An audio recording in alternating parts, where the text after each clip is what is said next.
स्वागत। आजच्या ठळक घडामोडी। संपूर्ण जगाला अहिंसा, दया, क्षमा, शांती, मैत्री आणि बंधुभावाचा संदेश देणाऱ्या भगवान महावीर यांच्या जयंतीनिमित्त सर्व जैन बांधवांना महावीर जयंतीच्या हार्दिक शुभेच्छा। गृहराज्यमंत्री योगेशदादा कदम यांच्या हस्ते विविध विकास कामांचं भूमिपूजन संपन्न। एसटी कर्मचाऱ्यांना मार्च महिन्याचे 56% वेतन जमा झाल्यामुळे एसटी कर्मचाऱ्यांमध्ये असंतोष। हनुमान जयंतीच्या शुभ मुहूर्तावर होणार मोठ्या उत्साहात हनुमान जयंती जन्म सोहळा। 10 एप्रिल ते 14 एप्रिल पर्यंत आपलं सरकार पोर्टल बंद असेल। सविस्तर वृत्त। गृहराज्यमंत्री योगेशदादा कदम यांच्या माध्यमातून मंजूर झालेल्या खेड शहरासाठीच्या विविध विकास कामांचं भूमिपूजन आज मोठ्या उत्साहात संपन्न झालं। यामध्ये खेड शहर पाणी पुरवठा योजनेतील कामं करणे, प्राथमिक शिक्षक भवन बांधणे, मंजूर नगररचना योजनेमधील अंतिम भूखंड विकसित करणे, खेड नगर परिषद मंजूर रचना योजनेमधील भूखंड दवाखाना विकसित करणे अशा विविध कामांचे भूमिपूजन गृहराज्यमंत्री योगेशदादा कदम यांच्या उपस्थितीत संपन्न झालं। यावेळी खेड शिवसेना तालुका अध्यक्ष सचिन धाडवे, खेड शहर अध्यक्ष कुंदन सातपुते, राजेश बुटाला, माजी नगरसेवक मीनार चिखले, पप्पू चिकणे, संजय मोदी आणि विविध पदाधिकारी आणि मान्यवर उपस्थित होते।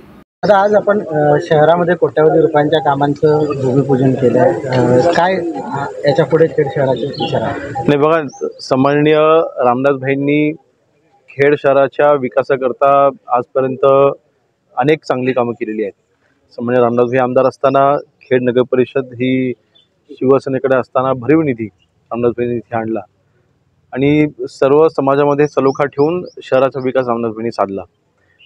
त्याचप्रमाणे आज आम्ही खेड शहराचा विकास करायचा प्रयत्न करतोय आणि अनेक योजना केंद्र शासनाच्या असतात, अनेक योजना ह्या राज्य शासनाच्या असतात, परंतु निधी आणण्यामध्ये कुठे ना कुठेतरी काही लोक कमी पडतात। परंतु आपण सन्माननीय रामदास भाईंच्या नेतृत्वाखाली आज मतदारसंघामध्ये काम करत असताना, आज राज्यात मी काम करत असताना माझ्या मतदारसंघामधली शहरं ही फक्त रस्ते, नळपाणी योजना ह्यापुरता विकास सीमित न राहता शहरामध्ये असलेल्या ज्या प्राथमिक गरजा आहेत, जसं तिथे प्लेग्राऊंड असेल, जसं तिथे डिस्पेन्सरी असेल किंवा तिथे शिक्षणाची व्यवस्था असेल, तर ह्या तिन्ही प्रोजेक्टचा आज आपण शुभारंभ केलेला आहे। केंद्र शासनाचा प्रामुख्याने हा निधी आहे। आपल्या देशाचे पंतप्रधान नरेंद्र मोदी साहेबांनी जे एक विजन ठेवलेलं आहे की ग्रामीण भागामधली शहरं देखील विकसित झाली पाहिजेत, त्या अनुषंगाने आपण हा निधी आणला आहे आणि चांगलं आपण ग्राउंड विकसित करत आहोत, खेळाचं मैदान आपण विकसित करत आहोत, त्याचा एक चांगला DPR आपण आता तयार करून घेत आहोत। त्यानंतर डिस्पेन्सरीसाठी आपण निधी आणलेला आहे, डिस्पेन्सरी आपण नव्याने बांधत आहोत, त्याच्यामध्ये चांगल्या सोयीसुद्धा आपण उपलब्ध करून देतोय। त्यानंतर तिसरं जी गोष्ट आहे ती प्रायमरी स्कूल करता देखील आपण इथे निधी मंजूर करून घेतला आहे, त्याचं देखील बांधकामाला सुरुवात झाली आणि चांगले इंटरनॅशनल स्टँडर्डचं आपण तिथे बांधकाम आपण करतोय। डिझाईन पण आपण चांगल्या पद्धतीने मी स्वतः लक्ष करून आपण डिझाईन तयार करून घेतलेलं आहे। मला वाटतं आज खेड शहराचं रस्ते आपण करतोय। आपल्या सर्वांना माहिती आहे की जवळपास 48 कोटीची नळपाणी योजना ही खेड शहराकरता सध्या कार्यरत आहे। मला वाटतं 50% जास्त काम आता पूर्ण झालेलं आहे। आपला टार्गेट आहे की पुढच्या जून महिन्यापर्यंत कमीत कमी अजून 70-80% बांधकाम किंवा नळपाणी योजनेचं काम पूर्ण होईल, जेणेकरून पावसानंतर लगेचच ही योजना आपल्याला कार्यरत करता येईल। म्हणजे पुढच्या 6 महिन्याच्या आतमध्ये खेडच्या नळपाणी योजनाचं काम हे आपलं पूर्ण करण्याचं टार्गेट आहे आणि खेडच्या प्रत्येक घरामध्ये पाणी येईल ह्याची आपण व्यवस्था आपण केलेली आहे। एकंदरीत खेड शहराच्या विकासाकरता असलेली आमची बांधिलकी ही आजही आम्ही जपत आहोत आणि भविष्यामध्ये देखील जपत राहू। याच वेळी देवराहाटीच्या विषयावर माध्यमांनी प्रश्न विचारला असता यावर देखील योगेशदादांनी आपली प्रतिक्रिया दिली आहे। जी देवराईची जी जागा आहे त्या संदर्भात आपण महत्त्वाचे आदेश कोकणामध्ये विशेषतः रायगड, रत्नागिरी, सिंधुदुर्ग 3 जिल्ह्यांमध्ये जवळपास 100 आणि 150 वर्ष ह्या सगळ्या जागांमध्ये देवराहाट असा तिथे उल्लेख आला, म्हणजे महाराष्ट्र शासनाची जागा परंतु देवराहाट। ह्याच्यामध्ये सुप्रीमचे काही निकाल 1995 सालचे आहेत। रिसेंटली आता गेल्या वर्षीचे काही निकाल हे हैदराबाद हायकोर्टाने काही निकाल दिलेले आहेत.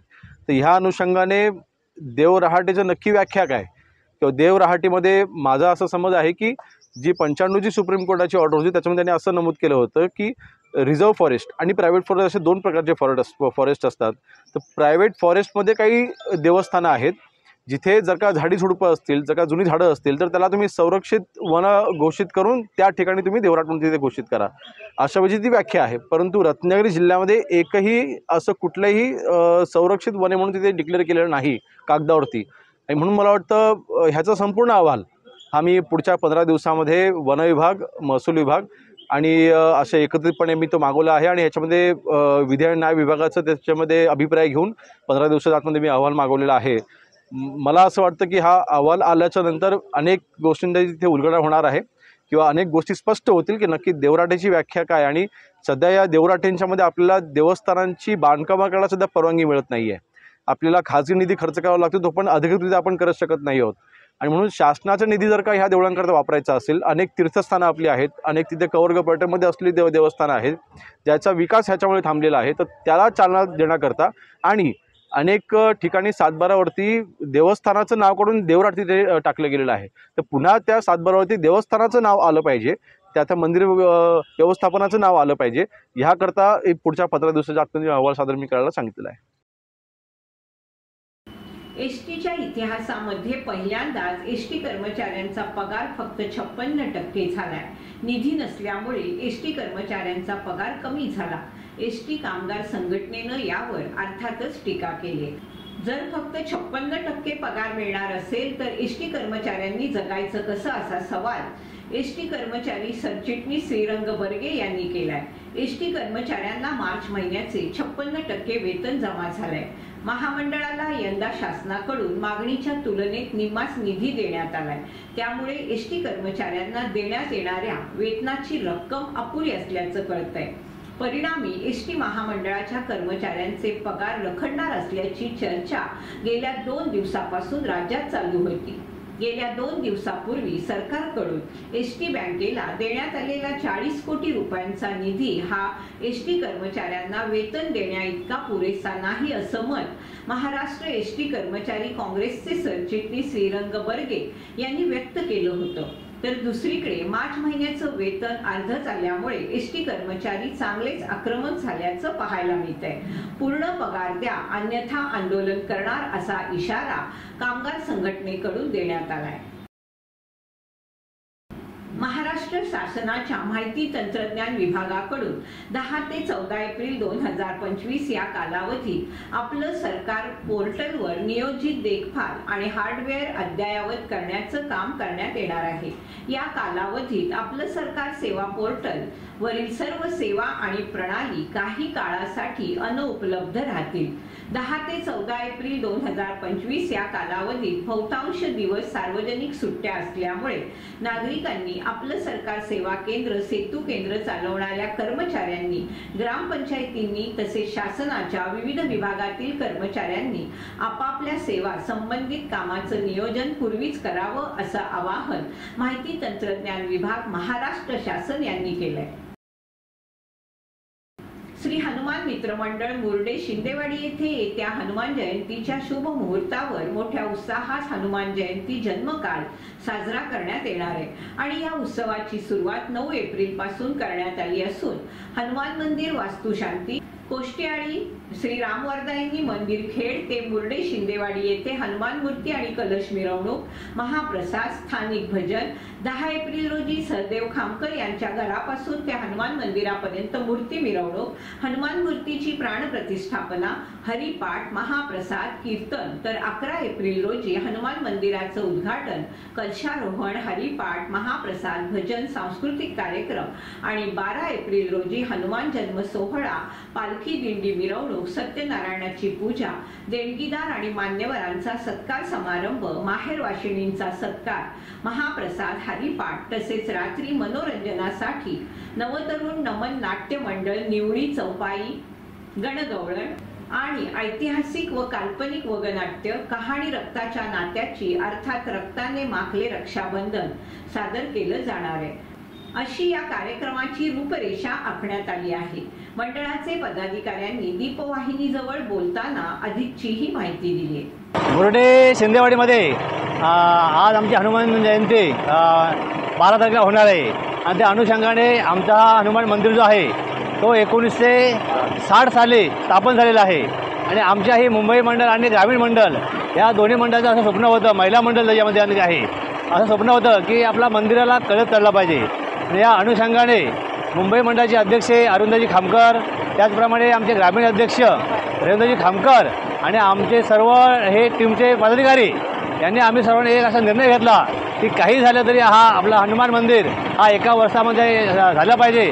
त्या अनुषंगाने हा आमचा मंदिर एका वर्षाच्या आतमध्ये तयार झालेला आहे आणि मंदिर तयार झाल्यानंतर जे काही मंदिराचं जीर्णोद्धार आहे ते जीर्णोद्धार आम्ही एक नवीन मूर्ती आणून आणि नवीन मंदिराची स्थापना करून असा आज 9, 10, 11, 12 असा 4 दिवस हा आमचा कार्यक्रम होणार आहे। तर आज मुंबई, पुणे, ठाणा आणि ग्रामीण आणि ह्या पंचक्रोशीचे सर्व पदाधिकारी सर्व आम्हाला चांगल्या खेळीमेळीच्या वातावरणात सहकार्य करत आहेत आणि हा आमचा मंडळ ह्याच्या पुढे असाच अबाधित राहावा असे मी सर्व महिला मंडळ असू दे, आमचे ग्रामीण मंडळ असू दे किंवा मुंबई मंडळ असू दे यांना मी विनंती करतो।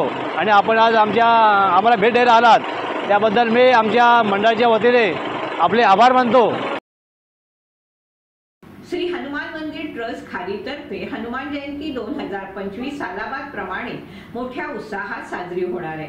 11 आणि 12 एप्रिल रोजी मोठ्या उत्साहात जयंती निमित्त विविध धार्मिक कार्यक्रमांचं आयोजन करण्यात आलंय।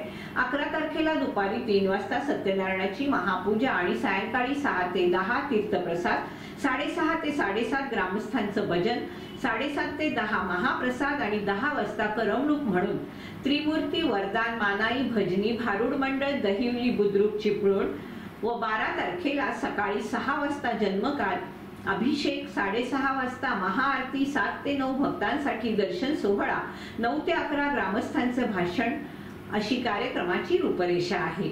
तरी सर्व भक्तांनी कार्यक्रमाला उपस्थित राहून दर्शनाचा आणि महाप्रसादाचा लाभ घ्यावा आणि कार्यक्रमाची शोभा वाढवावी असं आवाहन श्री हनुमान मंदिर ट्रस्ट खारी आणि सर्व ग्रामस्थ मंडळांतर्फे करण्यात आलंय। प्रजापिता ब्रह्मकुमारी ईश्वरीय विश्वविद्यालय मुख्य प्रशासिका राजयोगिनी ब्रह्मकुमारी रतन मोहिनीजी यांचं 8 एप्रिल रोजी अहमदाबाद येथील जायडस हॉस्पिटलमध्ये उपचारादरम्यान निधन झालं। त्यांचे अंत्यसंस्कार आज सकाळी 10 एप्रिलला 10 वाजता ब्रह्मकुमारी शांतीवन येथे करण्यात आले। यासाठी देश विदेशातील ब्रह्मकुमारी बंधू भगिनी उपस्थित होत्या। तसेच खेडमधील ब्रह्मकुमारी ईश्वरीय विश्वविद्यालयाच्या राजयोगिनी गीता बहनजी देखील अंतिम संस्कारासाठी ब्रह्मकुमारी शांतीवन येथे पोहोचल्या। राष्ट्रपती द्रौपदी मुर्मू तसेच पंतप्रधान नरेंद्र मोदी यांनी सोशल मीडियाच्या माध्यमातून दीदींना श्रद्धांजली अर्पित केली। भारतीय घटनेचे शिल्पकार डॉक्टर बाबासाहेब आंबेडकर यांचा 134वा जयंती महोत्सव 14 एप्रिल रोजी साजरा करण्यात येणार असून खेड तालुका बौद्ध समाज सेवा संघाच्या वतीनं विविध कार्यक्रमांचं आयोजन करण्यात आलंय। जयंतीच्या पूर्वसंध्येला 13 एप्रिल रोजी तालुका संघाच्या वतीने आंबेडकर भवन ते खेड शहरातील जिजामाता उद्यान येथे असलेल्या डॉक्टर आंबेडकर यांचा पुतळा अशी शांतता रॅली शहरातून काढण्यात येणार आहे। पुतळ्याला अभिवादन करण्यात येईल।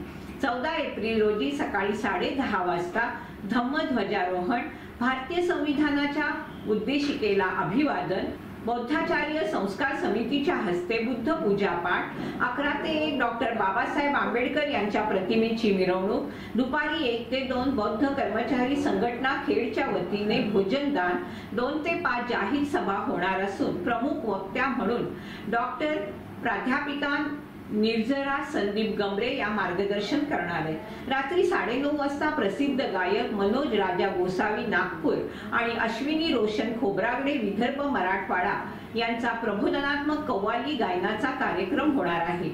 जयंती निमित्त पाणी वाटप प्रवर्तक सेवा संस्था, सम्यक प्रतिष्ठान, मुर्डे, हेदलीगड तालुका बौद्ध रिक्षा संघटना, एक सामाजिक कार्य संस्था सहभागी होणार आहेत.